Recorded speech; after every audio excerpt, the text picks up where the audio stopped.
people who excel at high school tennis have been playing for years. Taking lessons, putting in practice time, playing in tournaments, and all that kind of stuff. But right here in the halls of West Warwick High School, there's a tennis player who has been quietly dominating opponents in Division III for the past 2 years. And she picked up a racket for the first time as a freshman. Last year, she went undefeated in match play during the regular season. This year, she went through most of the regular season unbeaten before losing. And she's qualified for the state singles tournament for the past 2 years. You've heard her name, in all likelihood pronounced incorrectly. She's near the top of her class academically, a member of the National Honor Society, and probably best known as a softball player, a sport she's been a part of for years. Today I speak with Tianna-Lee Keovongvichit about her success on the court, on the softball diamond, and in the classroom. And most importantly, the correct pronunciation of her last name. It's Keovongvichit. And don't you forget it.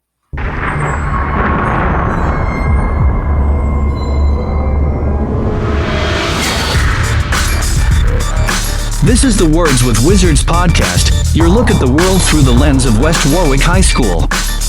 It's where we talk to interesting people, visit cool places, and sometimes hit on a big story. And at the end of it all, you'll learn a little more about what's going on in the land of the orange and black. And now, here's your host. A man whose invitation to Patriots owner Bob Kraft's wedding must have gotten lost in the mail. Mr. Eric White.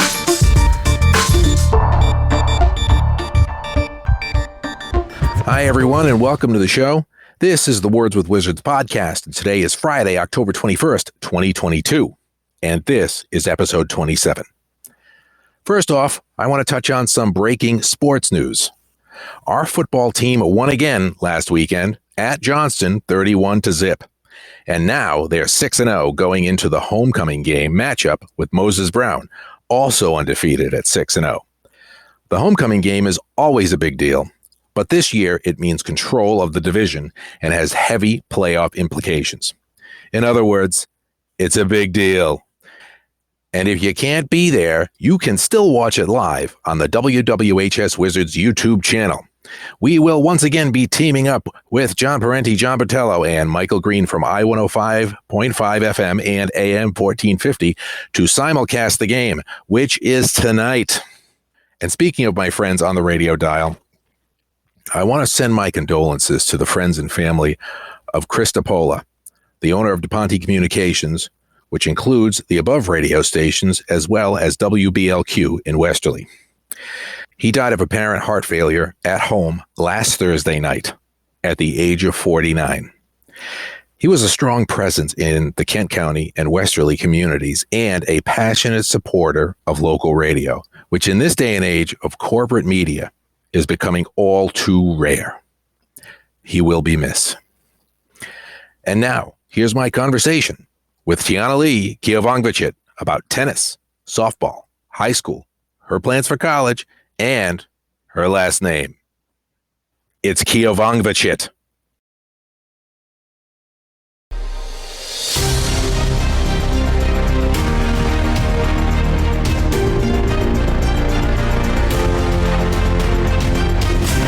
So, let's get this out of the way right now. How do you pronounce your last name? It's Keovongvichit. Keovongvichit. Yes. Okay. Seems easy enough. Looks just like it's spelled. And I think I asked you this 1 or 2 years ago when I was in one of your classes, and I said, how do you pronounce it? Does it bother you? Well, let's just say this. At this point in your academic career, how do you react to people mispronouncing your name? Well, it's not too much of a big deal now. Actually, sometimes, like on the first day of school, it helps me get a connection with the teachers, because they're like, oh, what nationality is that? And then it's like my nice little way in to have a connection. That's not bad. What nationality does that derive from? It's Laotian. Laotian? Yes. Okay, great. And so, hopefully this podcast can clear up for those who still don't know how to say it. I've heard Keovanovich, like you're Polish or something like that. And, and all other things. So, I mean, I think people try, but I think they see the length of it and they just give up halfway through, or I don't know. Yeah, it's a little intimidating, but it's phonetic, so it's not too hard. Yeah, it's not hard. Okay, so we got that out of the way. So, now on to more relevant topics, okay? You've been the top girls tennis player here for the past 2 years at least. Yes. Going through the regular season and team playoffs without losing a match. Yes. Past 2 years. In fact, I think your last loss was in the singles playoffs last year, correct? Yes. Well, more recently, I just had the qualifiers on Friday, and so I qualified, but then I had to play another match to see where I would seed. Yeah. And I lost to the Situate 2. Oh, okay. Okay. And what division is Situate in? It's Division 3. Division 3? Yes. Okay. All right. So, and that's for the singles tournament, right? Yes, so I still qualified, so I will be playing in the tournament in a few weeks, but that was just seeding. Yeah. Good. Excellent. So, why are you so good? Well, I think it derives from my background in softball. I've been playing softball since I was 5, so I've always had that hand-eye or coordination. Yeah. So I picked up tennis. At the end of my 8th grade year, they had the 2 tables set up in the lunchroom, and all my friends went to the volleyball table, but I just had a feeling I'd do well in tennis, so I signed up for that. So you haven't played, either your first time playing competitive tennis was in 8th grade? Like freshman year, the first practice. Wow. Okay. Because usually people have been playing, a lot of the kids who are competing have been playing, I don't know if it's a Venus and Serena Williams kind of thing, but some have been playing, taking lessons and things like that, but you just went right in 9th grade. Wow. So, and you're on the softball team. Yes. Yeah. And we've followed the exploits of the softball team, which has done very well the past couple of years. How long have you played softball? I played baseball. I started baseball when I was 5 with my cousins, and then I switched to softball when I was about 8. So almost 10 years now. Wow. What position do you play? I started off at shortstop, but I play center field now. In center field. Great. Which one do you like more, tennis or softball? Personally, I like tennis more, just because I like the individual aspect of it. I like softball because of the relationships I've made with my friends. Gotcha. Are you looking at playing either sport in college? I think if I was to play softball in college, I'd play club. But tennis, the Rick tennis coach, Adam Spring, he wants me to play for him. So that's one of my interests. And are you looking to go to Rhode Island College, or? It's a possibility. Yeah. What do you want to major in? I think finance. Finance? Yes. Could you finance us a new studio right here, you think? I could try. All right. So you must be good at math then? Yes. Okay. Excellent. And you're a National Honor Society kid, right? I am, yeah. Probably straight A or close to it student, unlike myself when I was in high school. Okay. So you're thinking of Rhode Island College. Any other colleges you're thinking about? I'm going to apply to Brown and then Amherst, as well as UMass Amherst. Oh, Yes. excellent. So would you want to stay local? Yeah. Okay. How come? Far. You're gonna I just have a really good connection with my mom. I want to keep that and be able to see her not too far, like a drive away, Yeah. What a good kid. Oh, this is the kid my mother wishes she had. I'm telling you. All right. If we look at your game, tennis, what's the strongest part of your game, do you think? Definitely my range, my ability to get to the ball as fast as I'm able to. I had a point the other day.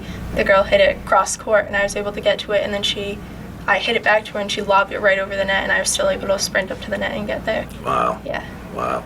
That's exactly the reason why I am not good. Getting places fast is not my thing, but I have a brother-in-law who's pretty good at tennis. Where do you think you can improve? I mean, you're playing. You must be playing against some competition that's been playing for a lot longer than you. Oh yeah, of course. Physically, definitely, like my strength. I don't hit very hard. I'm very good at getting the ball over the net, returning it, but the strength is hard. But mentally, tennis is a very challenging game because it's not one that you can just give up on. Once you start, you have to finish it. You have to finish it out. And if you're not mentally strong, you'll just lose those points one after another. Yeah. And people get confused by the scoring. It is just, there are many games within a set. And it is just so, I've been a fan of tennis for years, and one time in another life, I did a story on a gentleman in Middletown who built his own grass court in his backyard. His daughter and I went to URI together, and so I was interning at the Newport Daily News and did that story. So I got a chance. Have you played on grass? I haven't. It's different. Yeah. It's different. The ball skids, and it doesn't bounce as high. And so I was, and plus, that didn't have much to do with me hitting it like over the guy's bushes and into the street, because I'm not very good.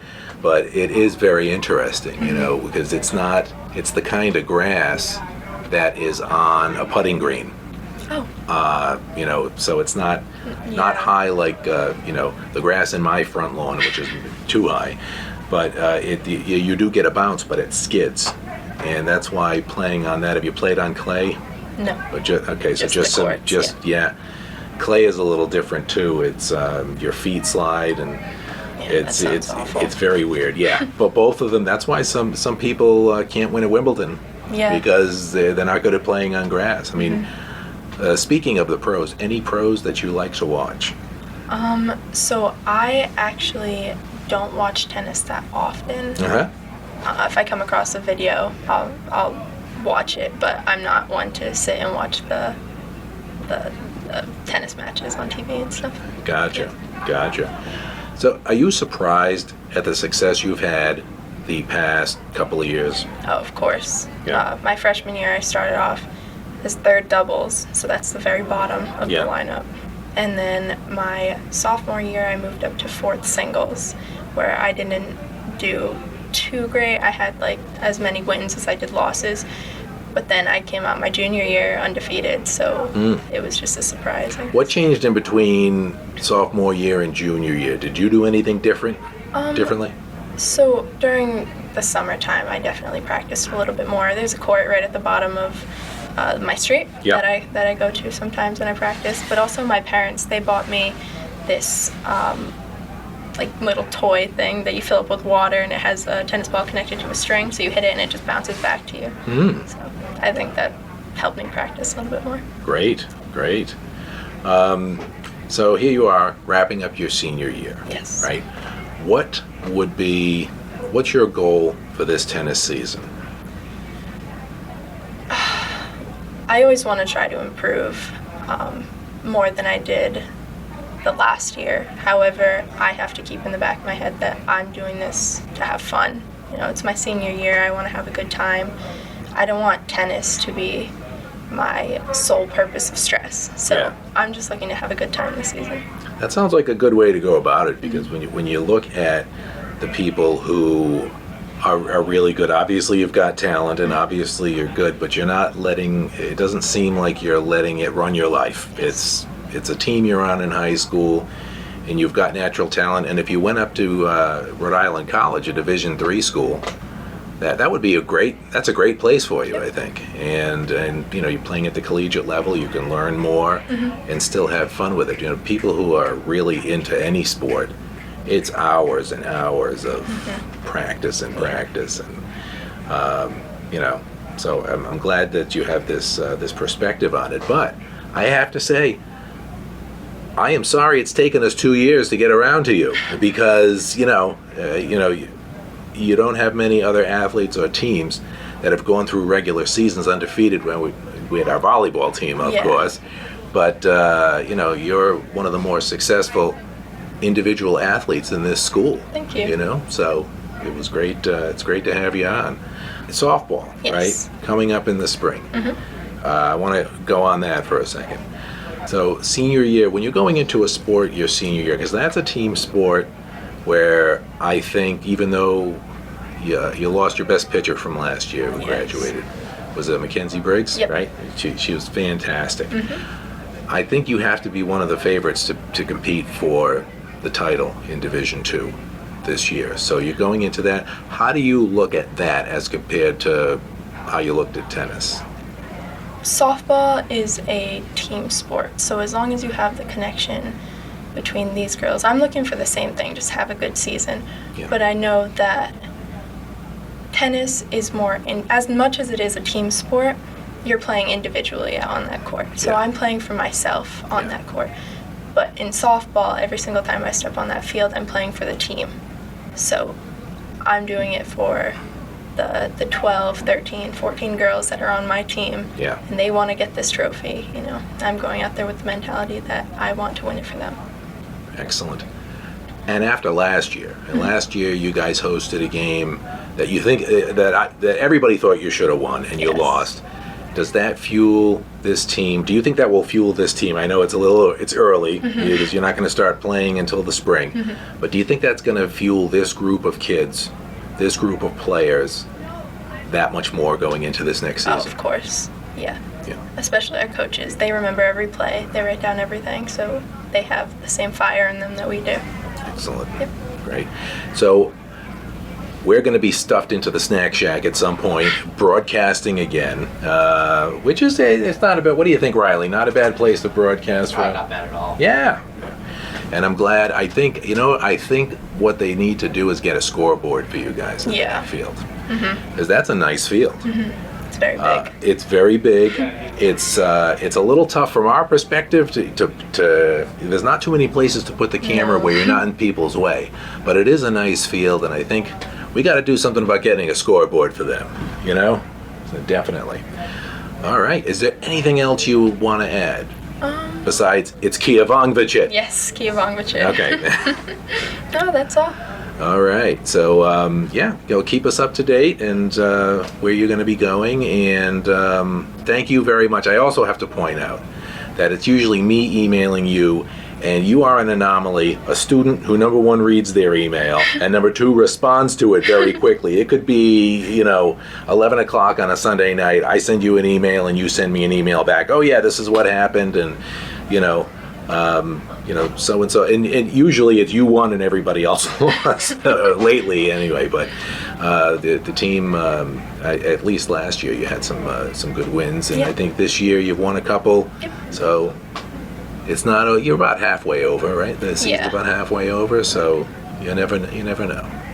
But thank you very much, and best of luck to you. Thank you so much. Thanks.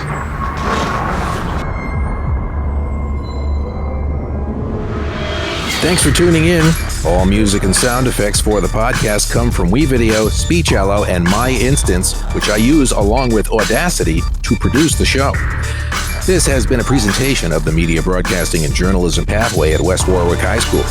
If you're a student interested in learning more about radio, TV, and journalism, then you can get in touch with me, Mr. White, at ewhite@ww-ps.com. More information about the Pathway is also below on the YouTube version of this show, and you can also listen to the Words with Wizards podcast on Spotify and Google and anywhere you get your podcasts, pretty much. Part of being a sponsor is that you and your business can get exposure on this and other Pathway broadcasts. Funding goes toward the purchase of new equipment, student scholarships, and professional development. You can find more information on sponsorships, which are tax deductible, by the way, at the bottom of the YouTube version of this podcast. Have an idea for a show? Visit the Words with Wizards webpage at wwhstv.com. There's a form on the page that you can fill out to let me know about your ideas for the show. We'll be back soon with more Words with Wizards. Until then, stay safe and stay informed. It's Keovongvichit, and don't you forget it.